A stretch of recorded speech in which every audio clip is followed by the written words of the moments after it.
பெந்தெகோஸ்தின் பேரொளி. பெந்தெகோஸ்தே சபையின் மாத இதழ். இம்மாத இதழை வாசித்து இயேசுவை போல் மாற வாஞ்சியுங்கள். முறுமுறுத்தல். முறுமுறுப்பு என்பது பழைய ஏற்பாட்டில் தேவஜனங்களாகிய இஸ்ரவேலரின் வனாந்தர பிரயாணத்தின் போது அவர்களில் வழக்கமாக காணப்பட்ட ஒரு பாவமாயிருந்தது. இன்றும் தேவ பிள்ளைகளாகிய நம் மத்தியில் இது சாதாரணமாக காணப்படக்கூடிய ஒரு பாவமாய் இருக்கிறது. நாம் சில வேளைகளில் நம் இருதயங்களிலும், சில வேளைகளில் நம் நாவினாலும், சில வேளைகளில் நம் வீடுகளில், சபையில் மற்றவர்களோடு சேர்ந்தும் முறுமுறுக்கிறவர்களாய் இருக்கிறோம். சங்கீதம் 106:25 இவை போன்ற பலவிதங்களிலான முறுமுறுப்புகளுக்கு நாம் நம்முடைய ஜீவியத்தில் அடிக்கடி இடமளித்து விடுகிறோம் அல்லவா?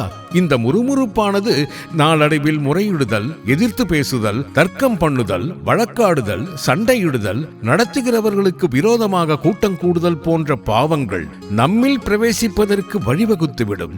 பிள்ளைகள் தங்கள் பெற்றோருக்கும், மாணவர்கள் தங்கள் ஆசிரியர்களுக்கும், வேலைக்காரர்கள் தங்கள் எஜமான்களுக்கும், பணிபுரிவோர் தங்கள் நிர்வாகத்திற்கும், தேவஜனங்கள் தங்களை நடத்துகிறவர்களுக்கும் எதிராக முறுமுறுப்பதை இந்நாட்களில் நாம் சாதாரணமாக காண்கிறோம். இவை எல்லாவற்றுக்கும் அப்பால் சிருஷ்டியானது தன் சிருஷ்டிகருக்கு விரோதமாக முறுமுறுக்குமாயின் அது எவ்வளவு பயங்கரமானதாயிருக்கும், அதன் விளைவு எவ்வளவு அபாயகரமானதாயிருக்கும். ஏசாயா 45:9. தேவன் இஸ்ரவேல் புத்திரரில் அன்பு கூர்ந்து அவர்களுக்காக பல அற்புதங்களை செய்து அவர்களை எகிப்தின் அடிமைத்தனத்தில் நின்று வெளியே கொண்டு வந்தார். ஒரு தகப்பன் தன் பிள்ளையை சுமந்து கொண்டு போவது போல அவர்கள் கடந்து சென்ற வனாந்தர பாதை முழுவதிலும் அவர்களை அவர் தூக்கி சுமந்து வந்தார். ஆயினும் அவர் தாமே எனக்கு விரோதமாய் முறுமுறுத்திருக்கிற அனைவரின் பிரேதங்களும் இந்த வனாந்தரத்தில் விழும் என்று முடிவாக அவர்களுக்கு தீர்ப்பளித்து விடும் அளவிற்கு அவர்களுடைய முறுமுறுப்பு அவரை அவ்வளவாக விசனப்படுத்தி விட்டது. சிலர் முறுமுறுத்து சங்காரக்காரனாலே அழிக்கப்பட்டார்கள். அதுபோல நீங்களும் முறுமுறுக்காதீர்கள். இவைகளெல்லாம் திருஷ்டாந்தங்களாக அவர்களுக்கு சம்பவித்தது. உலகத்தின் முடிவு காலத்தில் உள்ள நமக்கு எச்சரிப்புண்டாகும்படி எழுதப்பட்டும் இருக்கிறது என்று அப்போஸ்தலர் பவுல் அவர்களை குறித்து கூறுகிறார். முறுமுறுத்தலின் அகோர விளைவு. முறுமுறுத்தலின் மூலமாக நாம் எவ்வாறு பிசாசுக்கு இடம் கொடுக்கிறோம் என்பதற்கு நிழலாட்டமான ஒரு சம்பவத்தை இஸ்ரவேலரின் பிரயாணத்தில் நாம் காண்கிறோம். வழி நிமித்தம் ஜனங்கள் மனமடிவடைந்தார்கள். ஜனங்கள் தேவனுக்கும் மோசேக்கும் விரோதமாக பேசி, நாங்கள் வனாந்தரத்திலே சாகும்படி நீங்கள் எங்களை எகிப்து தேசத்தில் இருந்து வரப்பண்ணினதென்ன? இங்கே அப்பமும் இல்லை, தண்ணீரும் இல்லை. இந்த அற்பமான உணவு எங்கள் மனதுக்கு வெறுப்பாயிருக்கிறது என்றார்கள். அப்பொழுது கர்த்தர் கொள்ளிவாய் சர்ப்பங்களை ஜனங்களுக்குள்ளே அனுப்பினார். அவைகள் ஜனங்களை கடித்ததினால் இஸ்ரவேலருக்குள்ளே அநேக ஜனங்கள் செத்தார்கள் என்று திருவசனம் கூறுகிறது. இவ்வேத பகுதியில் உள்ள அப்பொழுது என்னும் பதம் கவனிக்கப்படத்தக்கதாகும்.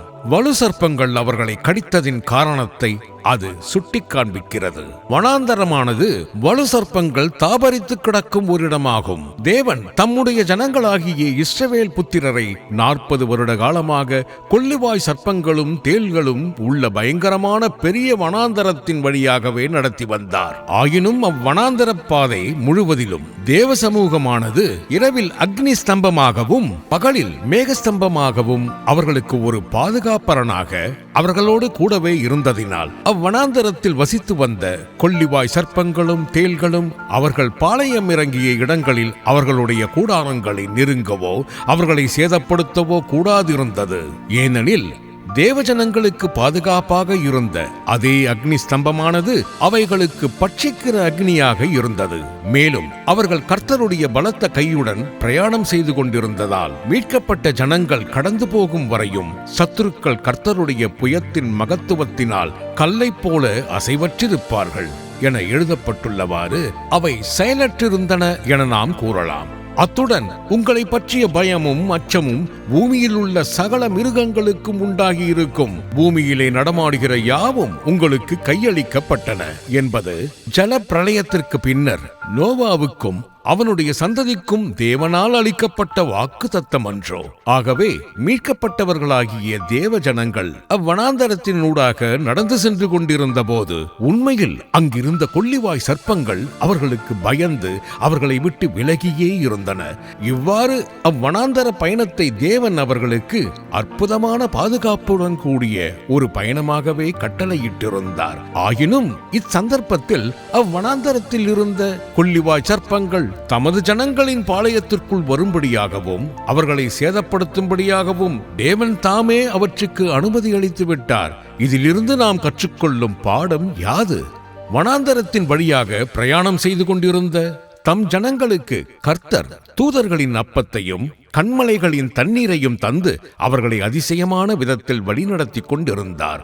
அவர்களோ அவற்றுக்காக அவரை நன்றியுடன் ஸ்தோத்தரிப்பதற்கு பதிலாக அவருக்கும் மோசேக்கும் விரோதமாக முறுமுறுத்தனர். எனவே அதுவரை அவர்களுக்கு பயந்து அவர்களை விட்டு விலகி நின்ற கொள்ளிவாய் சர்ப்பங்கள் அப்போது அவர்களுடைய பாளையத்திற்குள் பிரவேசித்து அவர்களை கடித்தன. அதன் விளைவாக அவர்களில் அநேகர் மடிந்து போனார்கள். கொள்ளிவாய் சர்ப்பங்கள் சாத்தானின் வல்லமைகளுக்கு நிழலாட்டமாக இருக்கின்றன. கர்த்தர் நம்மை நடத்தி செல்லுகிற பாதைகளின் நிமித்தம் நாம் அவருக்கு விரோதமாகவும் நம்மேல் உத்திரவாதம் உள்ளவர்களாக அவரால் நியமிக்கப்பட்டுள்ளவர்களுக்கு விரோதமாகவும் முறுமுறுப்போமாயின் சத்துருவின் தாக்குதலுக்கு நாம் இரையாக நேரிடும் என்பதே இச்சம்பவம் நமக்கு அளிக்கும் எச்சரிப்பாகும். இஸ்ரவேல் புத்திரர் இவ்வாறு முறுமுறுத்தது இது முதல் முறை அல்ல. அவர்கள் எகிப்து தேசத்தில் இருந்தபோதும் சிவந்த சமுத்திர கரையிலும் மாராவிலும் ரெவிதீமிலும் மற்றும் தங்கள் வனாந்திர பிரயாணத்தின் பல இடங்களிலும் கானானின் எல்லையை நெருங்கும் போதும் கானான் தேசத்து கனிகளை கண்ட பின்னரும் கூட முறுமுறுத்துக் கொண்டேதான் இருந்தனர். பெரும்பான்மையான சந்தர்ப்பங்களில் அவர்கள் மோசேக்கும் ஆரோனுக்கும் விரோதமாகவே முறுமுறுத்தனர். ஆயினும் அவை யாவற்றையும் கர்த்தர் தமக்கு விரோதமான முறுமுறுப்புகள் என்றே கணித்தார். அச்சந்தர்ப்பங்களில் எல்லாம் அவரது உக்கிரத்தை ஆற்றும் பொருட்டு மோசே அவருக்கு முன்பாக திறப்பின் வாயிலே நின்றதினால் அவர்கள் ஓரளவில் காக்கப்பட்டு வந்தனர். ஆயினும் அவர்கள் வாக்குத்தத்த தேசமாகிய கானானுக்கு சமீபத்து வந்தபோது அத்தேசத்தை குறித்து தங்களுக்கு சொல்லப்பட்ட நற்செய்தியை விசுவாசியாமல் துர்ச்செய்தியையே விசுவாசித்து முறுமுறுத்து அழுது கூக்குரலிட்டு புலம்பினர். அப்போது அவர்களை முற்றிலுமாக அதம் பண்ணத்தக்கதாக கர்த்தருடைய கடும் கோபம் அவர்கள் மேல் மூண்டது. மோசேயின் மன்றாட்டினாலும் அவரது கோபத்தை தடுத்து நிறுத்த கூடாமற் போயிற்று. அச்சந்தர்ப்பத்தில் அவர் எனக்கு விரோதமாய் முறுமுறுக்கிற இந்த பொல்லாத சபையாரை எதுவரைக்கும் பொறுப்பேன்? இஸ்ரவேல் புத்திரர் எனக்கு விரோதமாய் முறுமுறுக்கிறதை கேட்டேன். எனக்கு விரோதமாய் முறுமுறுத்திருக்கிற அனைவரின் பிரேதங்களும் இந்த வனாந்தரத்தில் விழும். கர்த்தராகிய நான் இதை சொன்னேன். எனக்கு விரோதமாய் கூட்டங்கூடின இந்த பொல்லாத சபையார் யாவருக்கும் இப்படியே செய்வேன் என்று உரைத்து விட்டார். அதற்கு பின்னரும் அவர்கள் தங்கள் பிரயாணத்தில் முறுமுறுப்பதை விட்டு ஓயவில்லை.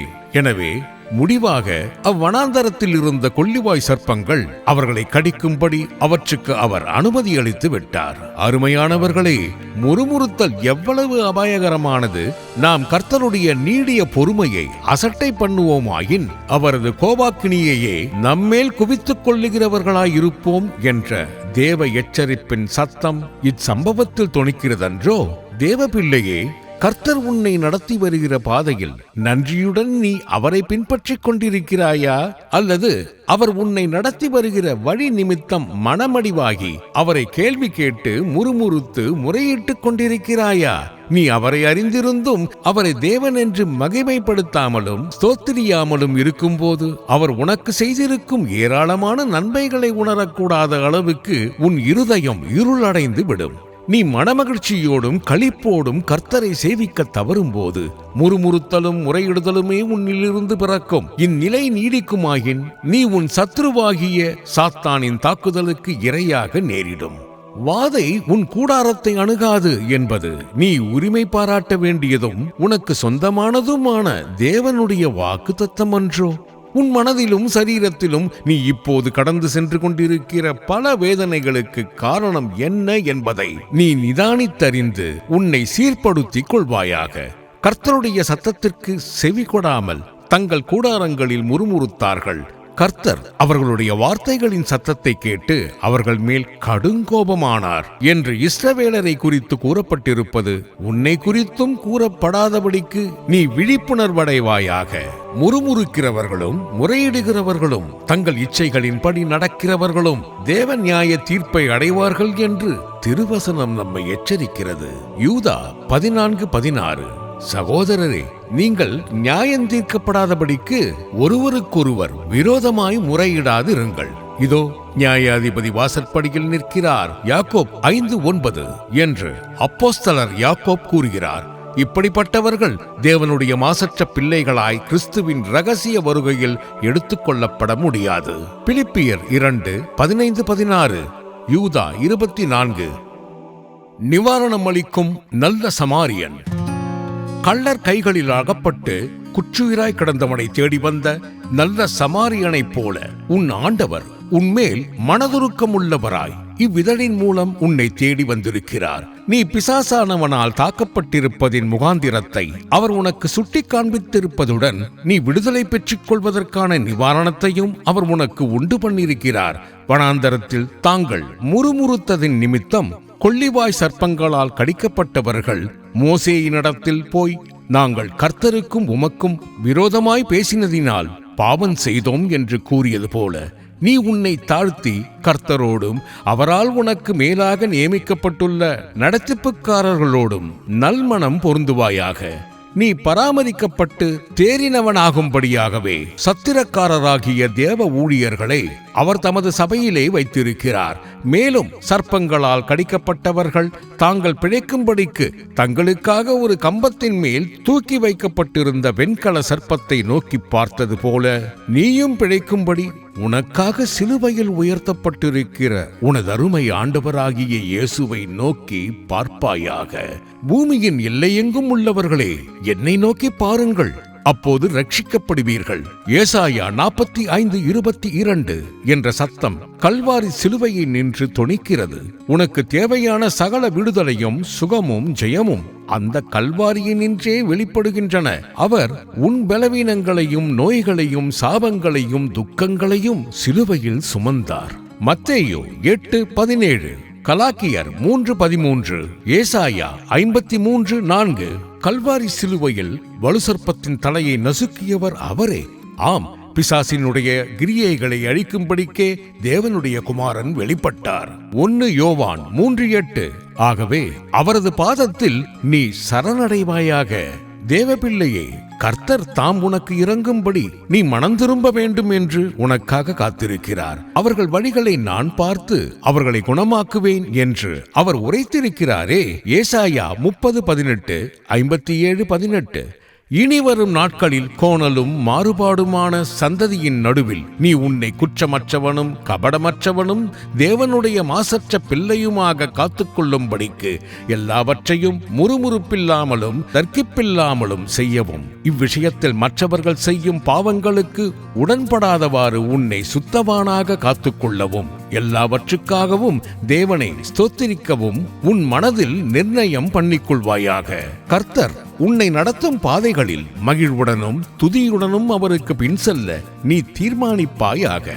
கடந்த நாட்களில் நீ முறுமுறுத்ததின் நிமித்தம் பிசாசுக்கு இடம் கொடுத்து ஏதேனும் ஒரு விதத்தில் அவனுடைய தாக்குதலுக்கு இரையாகி இருப்பாயாகில் இன்றே சகலவித முறுமுறுப்புகளையும் உன் உள்ளத்தினின்றும் உன் இல்லத்தினின்றும் ஒழித்து விடுவாயாக. உன் கூடாரத்தில் முறுமுறுப்பின் சத்தத்திற்கு பதிலாக ஆனந்த சத்தத்தோடே கர்த்தரை துதிக்கும் ரட்சிப்பின் கம்பீர சத்தம் உண்டாயிருப்பதாக. அவ்வாறாயின் கர்த்தரின் வலதுகரம் உனக்காக பராக்கிரமம் செய்யும். இனி நீ தீங்கை காணாதிருப்பாய். நீ கர்த்தருடைய வாக்குத்தத்தங்களை முழுவதுமாக உன் சொந்தமாக்கி சத்துருவின் வல்லமைகளின் மேல் ஜெயம் பெற்று மகிழ்வாய். சிங்கத்தின் மேலும் விரியன் பாம்பின் மேலும் நீ நடந்து பாலசிங்கத்தையும் வலுசர்ப்பத்தையும் மிதித்து போடுவாய். நீ உயிரோடு இருக்கும் நாளெல்லாம் ஒரு தீய வல்லமையும் உனக்கு முன்பாக எதிர்த்து நிற்பதில்லை.